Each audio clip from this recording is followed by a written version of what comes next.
Hello మావా! Welcome to day 20 of. మీరు ఏదో ఒక రోజు ఎంఎల్ ఇంజినీర్ అవుతారు బాబు. అవుతారు. టైప్ కాస్టింగ్ అంటే ఏంటి? ఏం లేదు. సింపుల్‌గా వన్ టైప్ నుండి ఇంకో టైప్‌కి చేంజ్ చేయడాన్నే టైప్ కాస్టింగ్ అంటాం. ఎగ్జాంపుల్ 2.5 అనేది డెసిమల్.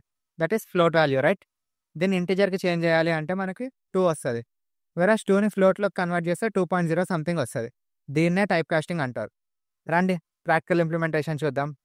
ఇక నేను num1 అనే ఒక వేరియబుల్ తీసుకొని దానికి ఇంటిజర్ వాల్యూని అసైన్ చేస్తున్నాను. నెక్స్ట్ num2 అని ఇంకో వేరియబుల్‌ని తీసుకొని దానికి ఒక ఫ్లోట్ వాల్యూని అసైన్ చేస్తున్నాను.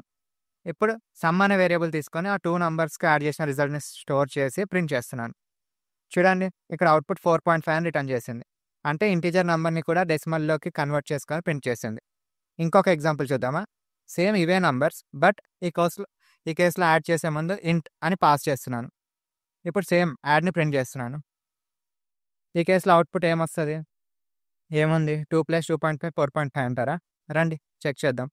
ఏంటి 4 ప్రింట్ అయింది. ఈ కేస్‌లో మనం ఎక్స్‌ప్లిసిట్‌గా ఇంట్‌ని పాస్ చేస్తున్నాం. సో, ఫ్లోట్ వాల్యూస్‌ని కూడా ఇంట్‌లోకి కన్వర్ట్ చేసి ప్రింట్ చేస్తుంది. దీన్ని ఎక్స్‌ప్లిసిట్ టైప్ కాస్టింగ్ అంటాం. వేరస్ ప్రీవియస్ కేస్‌లో మనం ఏం పాస్ చేయకపోయినా కూడా ఆటోమేటిక్‌గా ఇంట్ నుండి ఫ్లోట్‌కి కన్వర్ట్ అయింది. దాన్ని ఇంప్లిసిట్ టైప్ కాస్టింగ్ అంటాము. అందరికీ అర్థమైంది అనుకుంటున్నాను. ప్రాక్టీస్ ప్రాబ్లమ్స్ కింద డిస్క్రిప్షన్‌లో పెట్టాను. ఒక్కసారి ట్రై చేయండి. చలో మామ మరి నెక్స్ట్ వీడియోలో కలుద్దాం.